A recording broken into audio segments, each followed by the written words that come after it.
তো সেদিন ছিল মাসির বিয়ে। হ্যালো এভরিওয়ান, কেমন আছো সবাই? অনেকদিন পরে চলে এলাম ভিডিও নিয়ে। বাঙালি বিয়ে মানে কি মন ভরে আনন্দ করা আর পেট ভরে খাওয়া।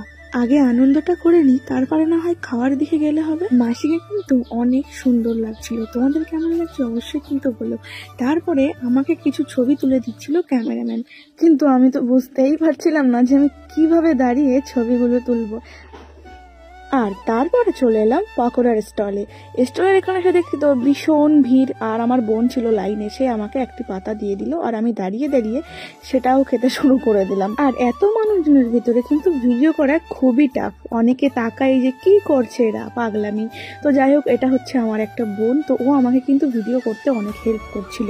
আর দেখো এই মাসিটাকে আমি এবার খাইয়ে দিলাম। আর দেখো আর একটা মাসি যে সরু লাইন করে ফুচকার দোকানে শার্ট করে দাঁড়িয়ে পড়লো। আর আমি তো লাইন পাইনি, তো কি করব, আবারও পকোড়ার সামনে পকোড়া নিয়ে নিলাম, সেটা নিয়ে দাঁড়িয়ে দাঁড়িয়ে খেতে থাকলাম। ওই যে বউ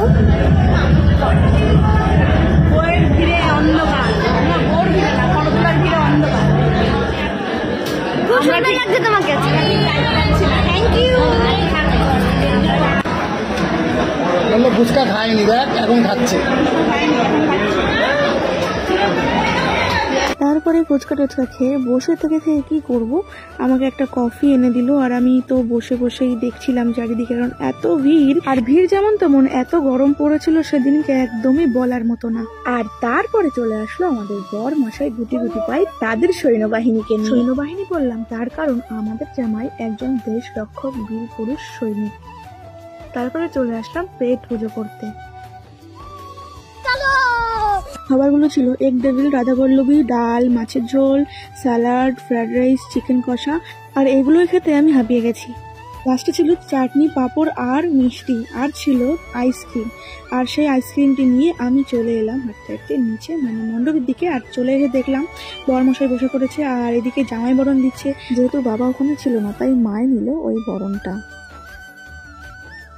আর তারপরে চলে আসলো কনে ছাদনা তলায়, পান পাতা সরিয়ে বিয়ের পিড়িতে বরকে দেখার জন্য।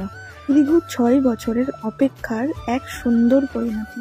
তো বর বউকে তুলে দিয়েছে উপরে, এই জায়গাটা কিন্তু খুবই মজার। আর তারপরে দুজনের বিয়েটা খুব সুন্দরভাবে সম্পন্ন হলো, দুজনকে খুব সুন্দর লাগছে। কিন্তু আমি বিয়ের ভিডিও ক্লিপটা নিতে পারিনি, কারণ সেই সময় আমার ফোনের চার্জ খতম হয়ে গিয়েছিল। কি আর করা যাবে। যাই হোক, ভিডিওটি কেমন লাগলো অবশ্যই কিন্তু কমেন্ট করে জানিও।